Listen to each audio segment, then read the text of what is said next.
चली समियाना में आज तोहरे चलते गोली, चली समियाना में आज तोहरे चलते गोली।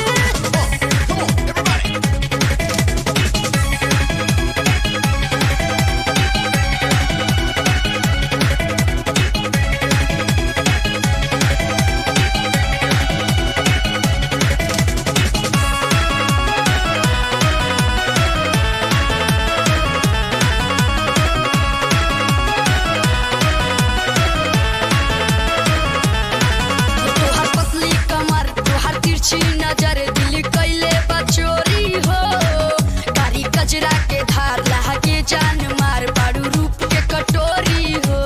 ई त हम हइले हई तोहर पतली कमर तोहर तिरछी नजर दिल कैले बचोरी हो, कारी कजरा के धार लागे जान मार बाड़ू रूप के कटोरी हो। मोटरी जमाने के जो दोसर के भूखोली, चली समियाना में चली समिया